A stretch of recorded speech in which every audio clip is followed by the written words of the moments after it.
পারিবারিক অশান্তির জেরে অস্বাভাবিক মৃত্যু হলো এক গৃহবধূর। খড়িবাড়ির পশ্চিম বদরাজতের ঘটনা ঘিরে চাঞ্চল্য। স্থানীয় সূত্রে খবর, গত রবিবার পারিবারিক অশান্তির জেরে বিষ খেয়ে আত্মঘাতীর চেষ্টা করেন ওই গৃহবধূ। পরে তাকে উদ্ধার করে উত্তরবঙ্গ মেডিকেল কলেজ ও হাসপাতালে ভর্তি করলে সোমবার তার মৃত্যু হয়। গৃহবধূর স্বামী ও পুরো পরিবারের মানসিক অত্যাচারের ফলে এই ঘটনা ঘটেছে বলে খড়িবাড়ি থানায় অভিযোগ দায়ের করেন মৃতার বাবা। জানা গিয়েছে, 2 বছর 9 মাস আগে হাওদাভিটির সুমিত্রা মালাকারের সঙ্গে বিয়ে হয় পশ্চিম বদরাজতের গৌতম মণ্ডলের।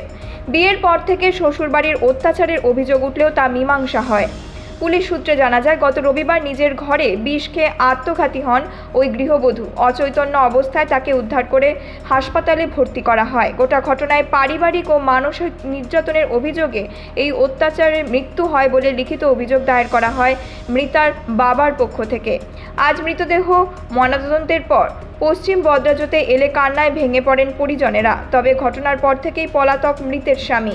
গোটা ঘটনায় দোষীদের কঠোর শাস্তির দাবি জানান মৃতার পরিবার।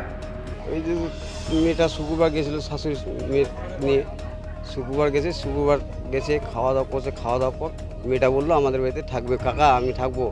তুমি ঠিক আছে। এরকম করে আমার বউর সাথে বাজারে আসবো, শাশুড়ি বউ নিয়ে বাজারে আসবো। আসার পর মেয়েটা বললো কি আমি থাকবো কাকিমা, আমি যাবো না, মাছ নিয়ে নিই। তা এরকম করে বিয়ানি বললো কি না থাকবো না। তারপর আমি বলি কি থাকবো না কেন, চোখ পাকায় দিয়ে শাশুড়িকে মেয়েটাকে নিয়ে চলে গেল। আমাকে বলার জন্য চেষ্টা করছিল, থাকার জন্য বলতে তো আমাদেরকে, ওইটা আসলো না, বলার চান্স দিল না মেয়েটাকে।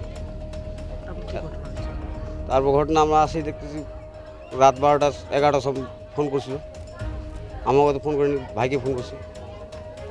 করার পর ওদের সে মেয়েটাকে ওই বিয়ানি বলছে যে এরকম এরকম আপনার মেয়ে বিষ খাইয়েছে। বিষ খাওয়ার পর মেডিকেল উঠাইছি, আসো। আমরা আসছি 12টা সময়, আসার পর কিন্তু ঘুরে চলে গেছি, গাড়ি ঘোড়া তো নাই আমাদের। এরকম করে তো চলে এলাম বাড়ি যাওয়ার পর এরকম করে চলে গেছে। আসার পর আর ফিরে আসি নেই। আবার সকালবেলায় আবার আসি দেখতেছি এরকম ঘটনা। এটা কী করে ঘটনা ঘটলে তো আমরা বলতে পারছি না। কি মনে হচ্ছে? ও তো জোর জুলুমে মানে মারি হ্যাঁ কমপ্লিট করছি। গৌতম মণ্ডল আর রানু মণ্ডল আর সুবল মণ্ডল, এই 3 জন। ওই তো শুক্রবার দিন গেল, শুক্রবার দিন যায় ভাত খাইলো। মেয়েটা বলে থাকবো, ওর শাশুড়ি বলে থাকতে দেবো না, জোর করে টানে নিয়ে আসলো, চোখ তো পাকায় দিল। মেয়ে তো আর কোনো বলতে চাই না, বলতে আর পাইলো না। আমরা আর বললাম না কোনো। বাড়িতে আসলো শনিবার রাত্রে 7টার দিকে বিষ খাইছে, 11টা 12টার দিকে আমাদের খবর পাইছি। তো বাতাসে আসছি, বাতাসে আমার বউ আসছিলো, বউকে নিয়ে ওরা নিয়ে চলে গেলো। আর যেগুলো লোক ছিল আর আমরা যাইনি, আমরা রিটার্ন হয়ে বাড়ি চলে গেলাম। তোর পরের দিন সকালে দেখেছি ওর বউর শাশুড়ি বলতেছে ওর তো কেরকম আছে মেয়েটা, না মেয়েটা খুব সুন্দর আছে, ভালো আছে। তাই আমরা কাজে গেলাম, ঠিক আছে কোনো ব্যাপার না, যাও 2টা 1টা দিয়ে দেখে শুনে আসবো। তারপর একটু পরে আধা ঘন্টা বাদ ফোন করে দিই সুইচ অফ। তারপরে আমার বউকে মোবাইলটা নিয়ে ফোন করলো, বলে বেতাল আছে, একটু পরে থেকে মারা গেল। ওই তো শুক্রবার দিন গেল, শুক্রবার দিন যায় ভাত খাইলো। মেয়েটা বলে থাকবো, ওর শাশুড়ি বলে থাকতে দেবো না, জোর করে টানে নিয়ে আসলো, চোখ তো পাকায় দিল। মেয়ে তো আর কোনো বলতে চাই না, বলতে আর পাইলো না। আমরা আর বললাম না কোনো। বাড়িতে আসলো শনিবার রাত্রে 7টার দিকে বিষ খাইছে, 11টা 12টার দিকে আমাদের খবর পাইছি। তো বাতাসে আসছি, বাতাসে আমার বউ আসছিলো, বউকে নিয়ে ওরা নিয়ে চলে গেলো। আর যেগুলো লোক ছিল আর আমরা যাইনি, আমরা রিটার্ন হয়ে বাড়ি চলে গেলাম। তোর পরের দিন সকালে দেখেছি ওর বউর শাশুড়ি বলতেছে ওর তো কেরকম আছে মেয়েটা, না মেয়েটা খুব সুন্দর আছে, ভালো আছে। তাই আমরা কাজে গেলাম, ঠিক আছে কোনো ব্যাপার না, যাও 2টা 1টা দিয়ে দেখে শুনে আসবো। তারপরে একটু পরে আধা ঘন্টা বাদ ফোন করে দিই সুইচ অফ। তারপরে আমার বউকে মোবাইলটা নিয়ে ফোন করলো, বলে বেতাল আছে, একটু পরে থেকে মারা গেল।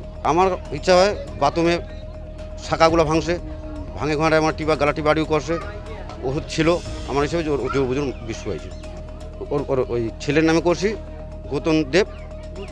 গৌতম মণ্ডল আর কি ওর নাম কানু মণ্ডল।